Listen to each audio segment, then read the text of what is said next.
ख़वातीन व हज़रात, बासलाहियत लोग हमेशा अपना एक मुकाम ले लेते हैं और वो पर्सनैलिटी जो कि अगर कुछ करना चाहे तो फिर अल्लाह ताला भी उनकी मदद करता है।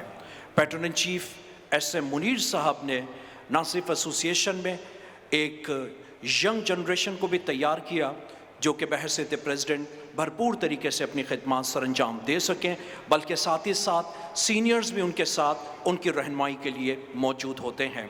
एक ऐसे नौजवान जिन्होंने भरपूर तरीके से अपने प्रेसिडेंट के टेन्योर को, जिसमें 2019-20 के हवाले से इस टेन्योर में जहां पर उन्हें कोविड का भी सामना करना पड़ा, लेकिन इसके बावजूद भी उन्होंने 100+ उन्होंने इवेंट किए और वो इवेंट्स किए कि जो कि तारीख़ी तौर पर हम समझते हैं कि बेहतरीन इवेंट्स करार दिए।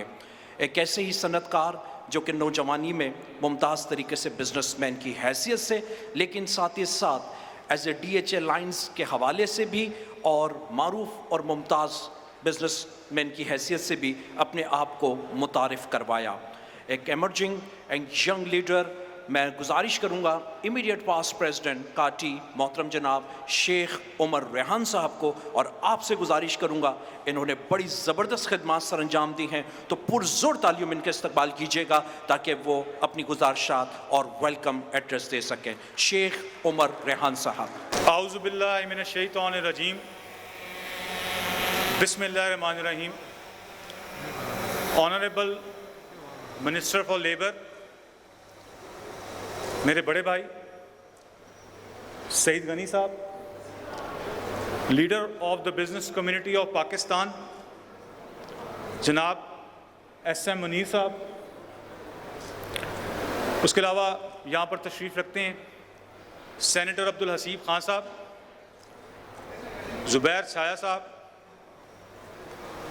हमारे एडमिनिस्ट्रेटर कराची इफ्तिखार शलवानी साहब, हमारे कमिश्नर कराची सुहेल राजपूत साहब,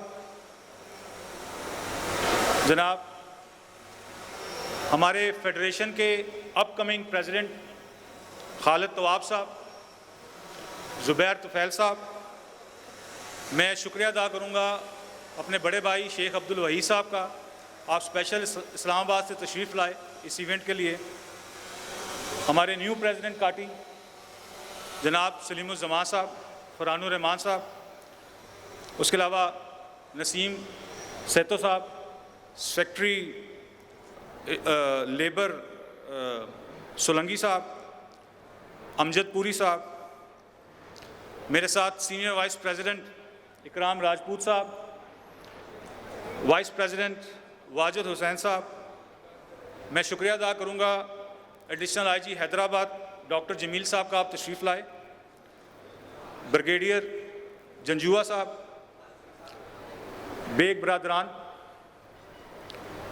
समी खान साहब, मलिक खुदाबख्श साहब, और मेरे जो फॉर्मर प्रेसिडेंट्स हैं काटी के, और मेरे साथ जो MC मेंबर्स मेरे साथ रहे, और उसके अलावा यहाँ पर तशरीफ़ रखते हैं SSP कुरंगी फैसल चाचर साहब, डिप्टी कमिश्नर कुरंगी शहरियार मेमन साहब, और यहाँ पर तशरीफ़ रखने वाले तमाम मेहमान गिरामी। अगर मैं किसी का नाम लेना भूल गया हूँ तो मैं माज़रत चाहूँगा, क्योंकि इस तरह टाइम बहुत लग जाएगा।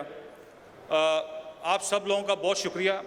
मैं आप लोगों को वेलकम करूँगा कुरंगी एसोसिएशन के एनुअल डिनर पर।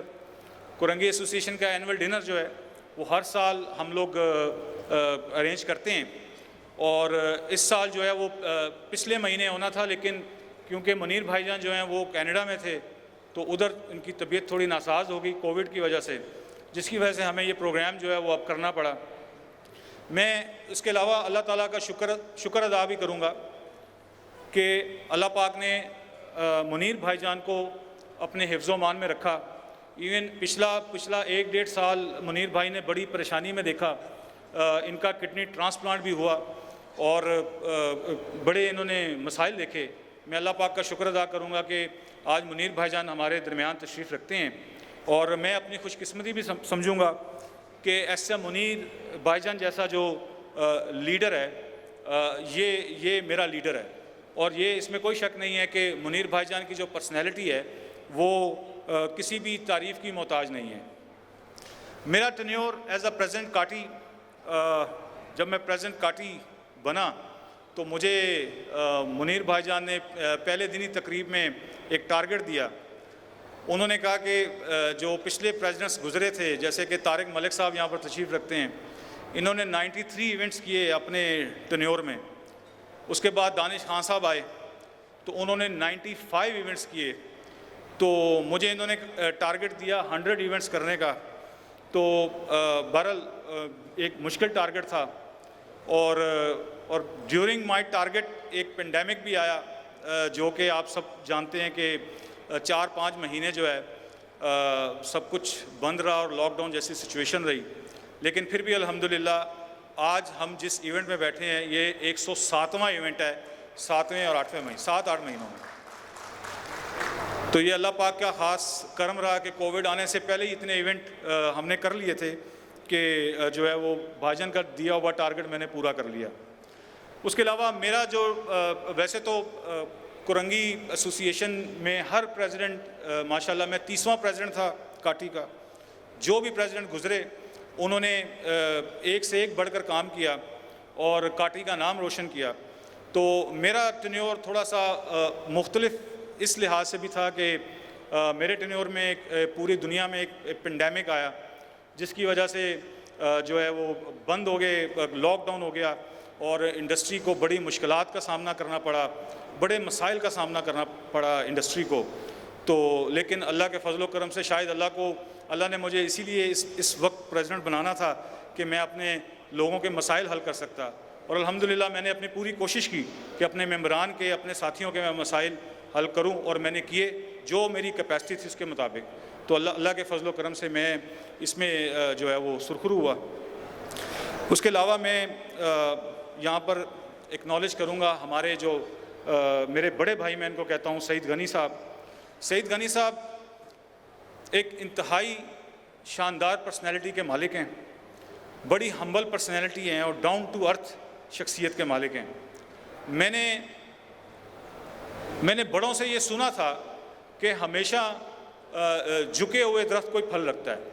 तो उसकी मैं अगर समझता हूँ कि कोई अगर ज़िंदा मिसाल है तो सईद गनी साहब को देख लिया जाए कि सईद गनी साहब इतने हमारे डाउन टू अर्थ और हम्बल पर्सनैलिटी के मालिक हैं।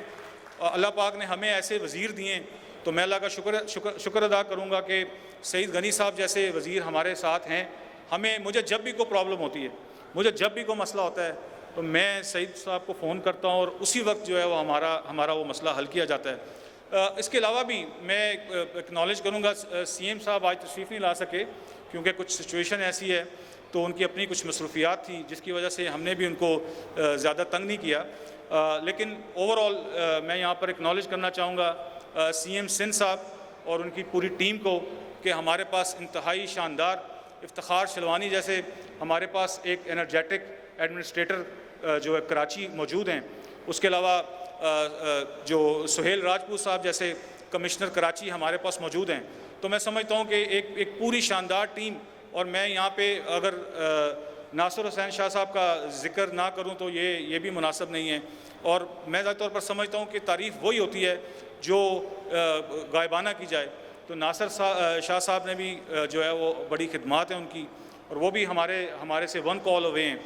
और उसके अलावा सर मैं थोड़ी सी सिफारिशात हैं सईद भाई, कुछ थोड़ी सी सिफारिशात करनी थी।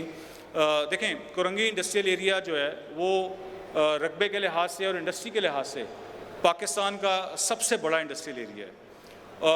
और यहाँ पर जो प्रॉब्लम्स मैंने जो पिछले दिनों जो फेस की उसमें एक सबसे बड़ी प्रॉब्लम ये भी थी कि यहाँ पर जब भी यहाँ पे तकरीबन 3 रास्ते जो है कराची शहर के वो कुरंगी इंडस्ट्रियल एरिया के साथ और लांडी के साथ जो है वो मुंसलिक होते हैं। पर जब भी बारिशें होती हैं उसमें से 2 रास्ते बंद हो जाते हैं, EBM कॉजवे और दूसरा कुरंगी क्रॉसिंग का रास्ता जो है, और सारा लोड जो है वो जाम सादिक ब्रिज के ऊपर आ जाता है, जिसकी वजह से जाम सादिक ब्रिज जो है वो जैम हो जाता है और उस ब्रिज की हालत भी जो है वो इंतहाई नाखस्ता है। तो हमें डर है कि कहीं खुदा ना खास्ता अगर उसको भी कोई प्रॉब्लम हो गई तो हमारे पास कुरंगी इंडस्ट्रियल एरिया में आने के लिए रास्ता नहीं बचेगा। तो सर मैं आपसे रिक्वेस्ट करूंगा कि सर आप फौरी तौर पर कुरंगी क्रॉसिंग के ऊपर ब्रिज जो है वो आप बनाएं, ताकि हमारे पास ऑल्टरनेट रूट भी हो कुरंगी आने जाने का।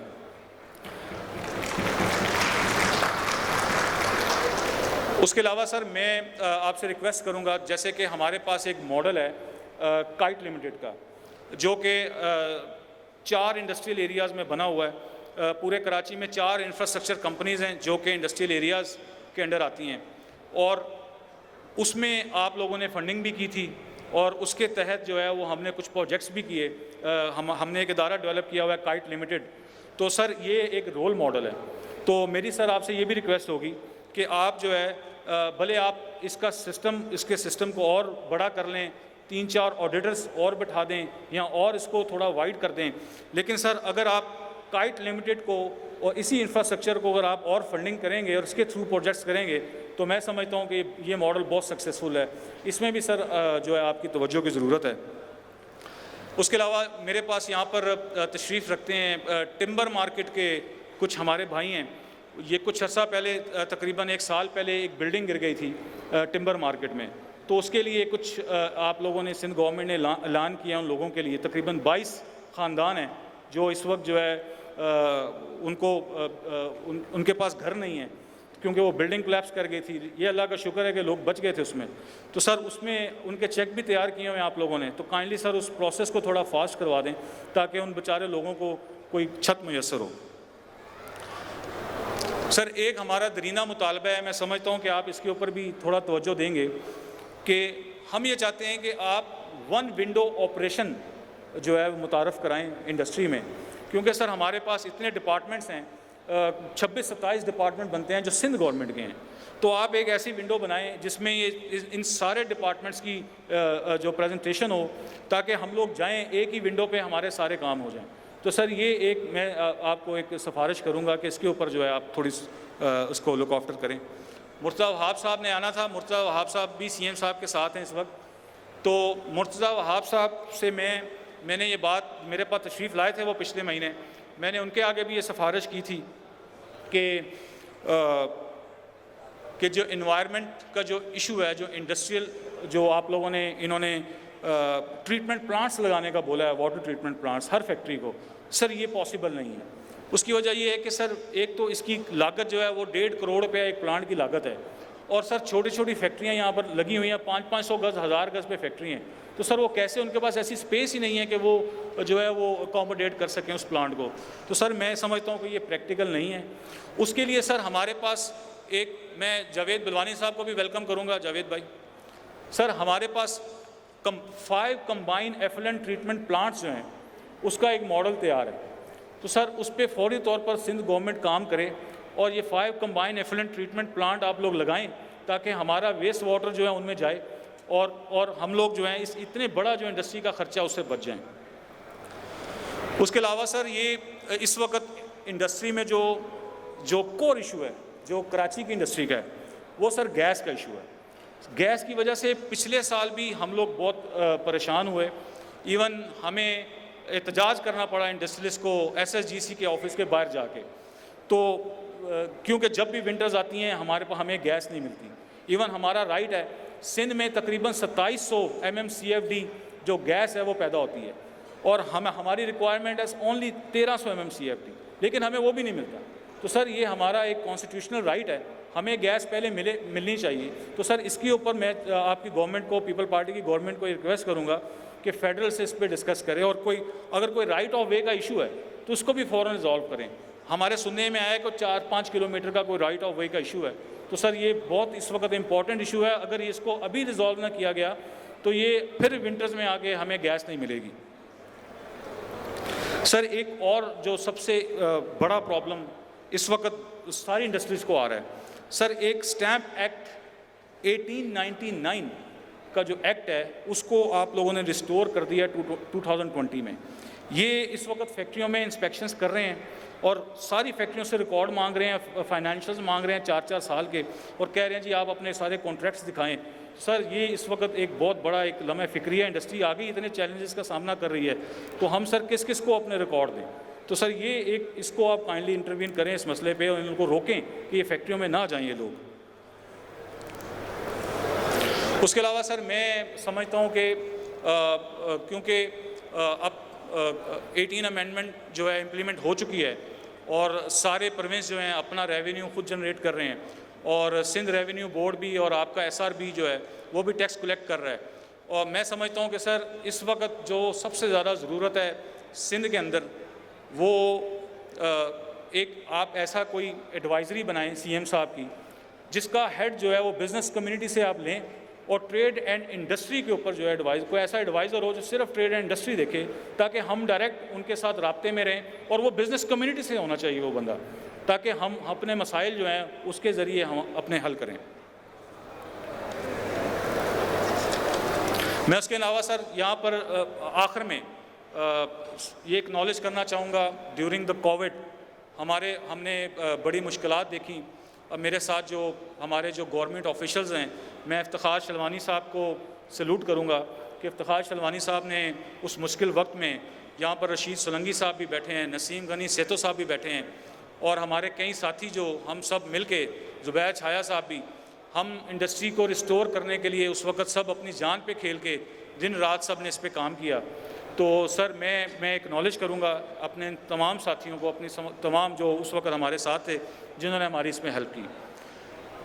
उसके अलावा मैं यहाँ पर तशरीफ़ रखने वाले तमाम हमारे साथी, मैं आप सब लोगों का बहुत शुक्रिया अदा करूँगा कि आप यहाँ पर तशरीफ़ लाए और मैं अपने भाईजान का एक दफ़ा फिर शुक्रिया अदा करूँगा कि उन्होंने मुझे ये मौका दिया कि मैं एज अ प्रेसिडेंट काटरी सर्व कर सकता। Thank you very much.